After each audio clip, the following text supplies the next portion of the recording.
1,00,000 രൂപ ഇൻവെസ്റ്റ്മെന്റ് ചെയ്തവർക്ക് വെറും ഒരു വർഷം കൊണ്ട് 1,50,000 രൂപ.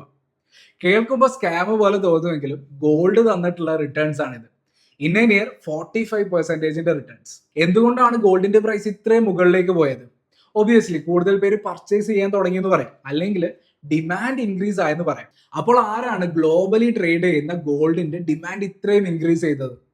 പ്രധാനമായിട്ടും റഷ്യയും ചൈനയും ആണെന്ന് നമുക്ക് പറയാം.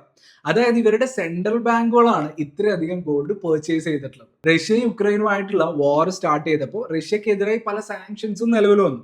ഇത് അവരുടെ ഗ്ലോബൽ ട്രേഡിനെയും അതിന്റെ സെറ്റിൽമെന്റിനെയും കൂടുതൽ ബാധിക്കാതിരിക്കാൻ വേണ്ടിയാണ് റഷ്യ കൂടുതലായും ഗോൾഡ് പർച്ചേസ് ചെയ്തത്. പിന്നീട് അങ്ങോട്ട് യുഎസും ചൈനയുമായി താരിഫ് വാറും കൂടെ സ്റ്റാർട്ട് ചെയ്തപ്പോൾ ചൈനയും ഗോൾഡ് റിസർവ് ഇൻക്രീസ് ചെയ്തു. റീസെന്റ് നോക്കുകയാണെന്നുണ്ടെങ്കിൽ അമേരിക്കൻ പ്രസിഡന്റ് ട്രംപിന്റെ സൈഡിൽ നിന്ന് വന്നിട്ടുള്ള ടാക്സ് ഇൻക്രീസ് പോലുള്ള പല പോളിസികളും മറ്റ് രാജ്യങ്ങൾക്കിടയിൽ യുഎസ് എക്കണോമിയുടെ മുകളിലും യുഎസ് ഡോളറിന്റെ മുകളിലുള്ള ട്രസ്റ്റ് കുറച്ചിട്ടുണ്ട്. ഇതോടുകൂടി ഡോളറിന്റെ റിസ്ക് ഹെഡ്ജ് ചെയ്യാൻ വേണ്ടി പല രാജ്യങ്ങളും ഗോൾഡ് പർച്ചേസ് ചെയ്യുന്നത് സ്റ്റാർട്ട് ചെയ്തു എന്ന് പറയാം. നമ്മുടെ ഇന്ത്യയുടെ ഗോൾഡ് റിസർവ് നോക്കുകയാണെന്നുണ്ടെങ്കിലും ഹിസ്റ്റോറിക്കലി ഹയസ്റ്റ് പൊസിഷനിലാണ്. ഏകദേശം 100 ടണ്ണിന് മുകളിലാണ് ഈ കാലയളവിൽ ഇന്ത്യ ഗോൾഡ് റിസർവ് ഇൻക്രീസ് ചെയ്തിട്ടുള്ളത്. ചുരുക്കത്തിൽ പറഞ്ഞാൽ ഇപ്പോൾ രാജ്യങ്ങൾ പരസ്പരം ആരെയും വിശ്വസിക്കുന്നില്ല. അതുകൊണ്ട് തന്നെ എല്ലാ രാജ്യങ്ങളും തങ്ങളുടെ ഫണ്ട് സേഫ് ആക്കാൻ വേണ്ടിയിട്ട് ഗോൾഡ് റിസർവ് ആണ് ഇൻക്രീസ് ചെയ്യുന്നത്. ഓൺ ടോപ്പ് ഓഫ് ദിസ്, ട്രംപിന്റെ സൈഡിൽ നിന്നുള്ള പല ആക്ഷൻസും ഒരു ഗ്ലോബൽ റിസഷനിലേക്കോ അല്ലെങ്കിൽ ഒരു എക്കണോമിക് സ്ലോ ഡൗണിലേക്കോ നീങ്ങും എന്നുള്ളതാണ് അനലിസ്റ്റുകൾ പറയുന്നത്. ഇതിന്റെ ഓവറോൾ ഇമ്പാക്ട് കുറയ്ക്കാൻ വേണ്ടി ഫെഡിന് എടുക്കാവുന്ന ഫസ്റ്റ് സ്റ്റെപ്പാണ് ഇൻട്രസ്റ്റ് റേറ്റ് കുറയ്ക്കുക എന്നുള്ളത്. ഇത്തരത്തിൽ ഇൻട്രസ്റ്റ് റേറ്റ് കട്ട് ചെയ്തിട്ടാണ് ഫെഡിന്റെ സൈഡിൽ നിന്ന് എക്കണോമിനെ ബൂസ്റ്റ് ചെയ്യുക. പക്ഷേ ഇത്തരത്തിൽ ഇൻട്രസ്റ്റ് റേറ്റ് കുറയുമ്പോൾ ബോണ്ടിന്റെയും എഫ് ഡിയുടെ ഒക്കെ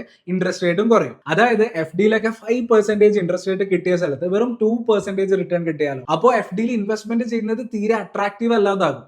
പിന്നീടുള്ള ബെസ്റ്റ് ഓപ്ഷൻ ഗോൾഡിൽ ഇൻവെസ്റ്റ് ചെയ്യുക എന്നുള്ളതാണ്. ഈ ഒരു സിറ്റുവേഷൻ ഉള്ളത് കൊണ്ടാണ് റീസെന്റ് ആയിട്ട് ഫെഡ് റേറ്റ് കട്ട് അനൗൺസ് ചെയ്തപ്പോൾ ഗോൾഡിന്റെ പ്രൈസ് മുകളിലേക്ക് മൂവ് ചെയ്തു. അപ്പൊ എക്കണോമിനെ ബൂസ്റ്റ് ചെയ്യാൻ വേണ്ടി വീണ്ടും ഫെഡ് റേറ്റ് കട്ട് അനൗൺസ് ചെയ്യാനുള്ള സാധ്യതകളുണ്ട്. ഇത് ഗോൾഡിന്റെ പ്രൈസിന് ഫേവർ ചെയ്യും. അപ്പൊ ഇത്രയും പറഞ്ഞത് ഒന്ന് സമ്മറൈസ് ചെയ്ത് പറയുകയാണെന്നുണ്ടെങ്കിൽ ഗ്ലോബൽ അൺസർട്ടനിറ്റി കാരണം സെൻട്രൽ ബാങ്ക്സ് ഗോൾഡ് പർച്ചേസ് ചെയ്തതാണ് ഗോൾഡിന്റെ പ്രൈസ് ഇത്രയധികം മുകളിലേക്ക് പോകാനുള്ള പ്രധാന കാരണം. രണ്ടാമതായി എക്കണോമി ബൂസ്റ്റ് ചെയ്യാൻ വേണ്ടി ഫെഡ് കൊണ്ടുവരുന്ന ഇൻട്രസ്റ്റ് റേറ്റ് കട്ടാണ് ഗോൾഡിന്റെ പ്രൈസിനെ ഫേവർ ചെയ്യുന്നത്. അപ്പോൾ ഓവറോൾ നോക്കിക്കഴിഞ്ഞാൽ ഷോർട്ട് ടേമിലേക്ക് ഗോൾഡ് പോസിറ്റീവ് ആണെന്ന് പറയാം. കാരണം ഇപ്പോഴുള്ള ഗ്ലോബൽ അൺസർട്ടനിറ്റീസ് കണ്ടിന്യൂ ചെയ്യുന്നുണ്ട്.